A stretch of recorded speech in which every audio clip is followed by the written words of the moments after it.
All right, go ahead. Thank you, Daniel, and welcome, Mr. Queen. Yeah, that's a heck of a crown there. Yes. I didn't even practice. I was going to say disaster. Thanks. Happy Halloween. Happy Halloween. Happy birthday. Happy homecoming. Are we going to beat up on Carmel High tomorrow? Is tomorrow the game? The Ref? shoe game? I don't know. The shoe game? Or is it next week? I don't know. I should know, but I don't. Yeah, maybe I didn't. They didn't ask me to. It doesn't matter so what I it don't is. know. We're still going to win this year. Yeah, that's right. We're getting the shoe back in PG. Sorry, Carmel. Well, welcome. It's good to see you. Thanks Thank for joining you. us. It's good to We're be going to back. blast through just a couple of real brief things, and then we want to hear about next Saturday, the 7th, or 8th. next, whatever it is. It's a week It's from tomorrow. important. The date is actually important. November 8th. Thank The you. 8th, and that's a Saturday.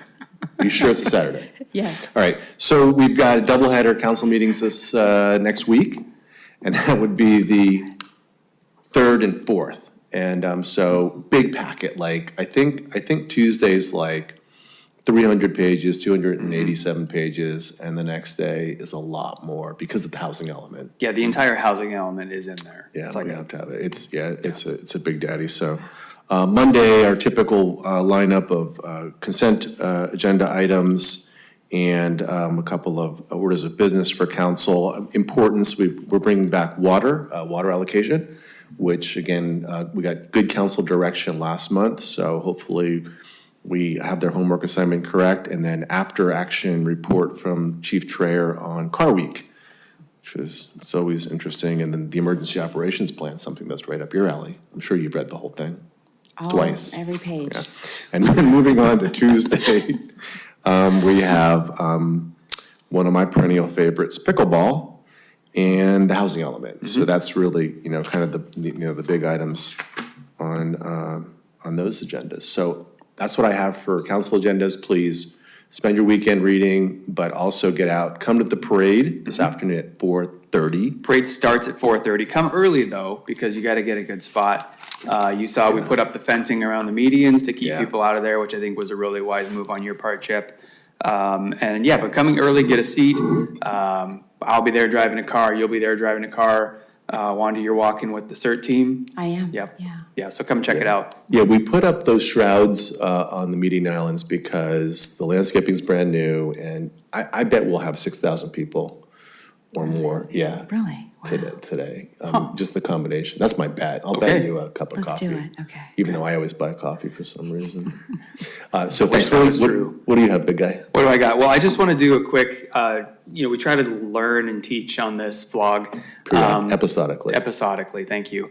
I want to talk about land use application reviews, specifically when it comes to wireless, but what I'm about to talk about is true basically in all land use application reviews. There's kind of two steps in the process. There's a completeness review, and then there's an actual project review, like the merit of the project. And different types of land use applications have different regulatory timelines in the beginning. For wireless, it's called the shot clock, which is appropriate for what I'm wearing today. But it's a shot clock, and you have a certain amount of time to first review the application to make sure that it's complete, meaning that you have all the information that you need to actually review the project for good or bad.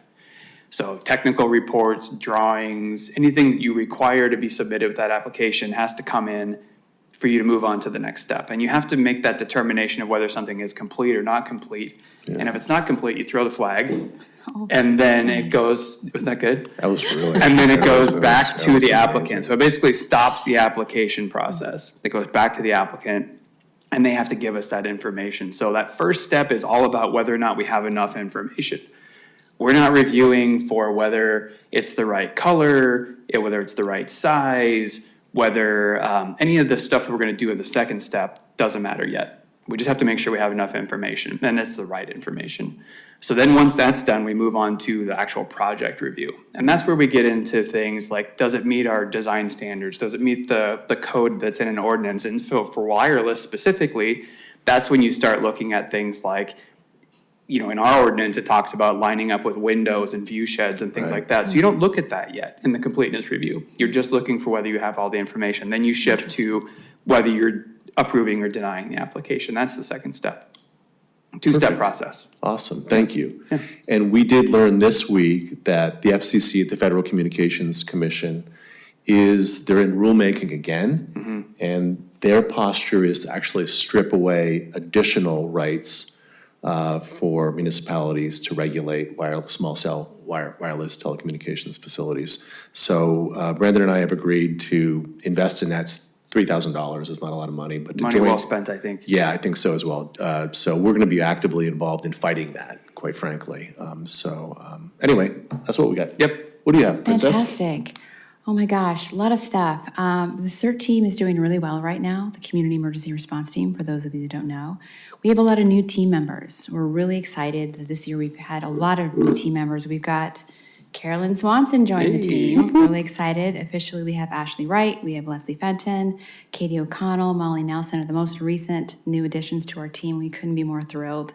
We will be walking in the parade today, so come and say hi to us.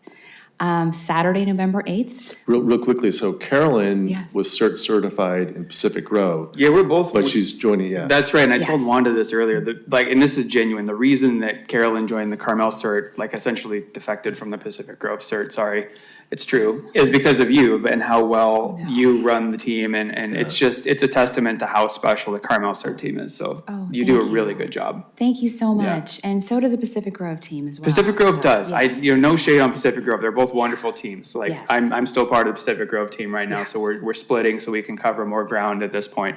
But yeah, but I don't want to take away from the fact how wonderful a job you do. Thank you. Yeah. It's a team effort. It It's really a- is. You It's do a lot of fun. planning, a lot of prep. Thank you. And the meeting that you have on the 8th, incidentally, it's not the 7th, I think you got Yes. that wrong, is part of that process. Yeah, Carmel Prepares is a great thing, and it's a CERT event as well. And so Saturday, November 8th is Carmel Prepares. It's going to be the last of the series for the year. We're going to talk about winter storm tips with Chief Trayer, and Aletha Parker, NPC Program Director, is coming back. She's going to do hands-only CPR, as well as AED demonstration, and also touch on choking. And it's going to be one jam-packed hour once again. It's a real community event. Not only Carmelites are coming out, but people from Pacific Grove, Monterey, Seaside Marina, Big Sur, Carmel Valley, everybody's welcome. So it's not just Carmel specific, it's information for everybody. And very popular are the breakfasts that Chief Trayer gets for everybody, as well as the raffle. It's a good raffle. It's a really good raffle, and this is the main prize we've been waiting for all year, is this 3-day Get Home Kit by Cascadia Ready. My friend owns the company, and I make no money off of this. And it's valued at $359. So please come and enter. You have to be present to win, but this is the big raffle prize. But we'll have other prizes as well. And it's just fun. It's fun to learn together. I think we've said this in the past, one of the beauties of the Carmel Prepares meetings is they're 1 hour. So it's not like you have to dedicate half a day, or you're wondering when this segment's going to end. It really moves very judiciously. You run a snappy meeting, we like to call them snappy meetings, and it is an hour. snappy meeting. It is a, Yeah, I love it. a real hour. That could be a lesson for boards and commissions and Not, city yeah, I mean, councils. not pointing any I'm just fingers, saying, but not here, in other jurisdictions. Oh, that's funny. So please come out. Yeah, Thank you. yeah. Thanks. You're always I'm welcome. excited to see both you at the parade today. It's gonna be great. The parade's super fun. Are you guys wearing this for the parade? What are your I'm wearing costumes? this, yeah. I'm wearing my I think this usual- is gonna be my daily uniform now, Irish. actually. Good. Being Feels- it Irish, feels yeah, right. my leprechaun thingy, so. Deal. Yep. Yeah, I'm So, a one-trick pony. yeah, we'll hopefully see all of you there as well. And as, we always like to say on our way out on this vlog, take Take good Good care. care.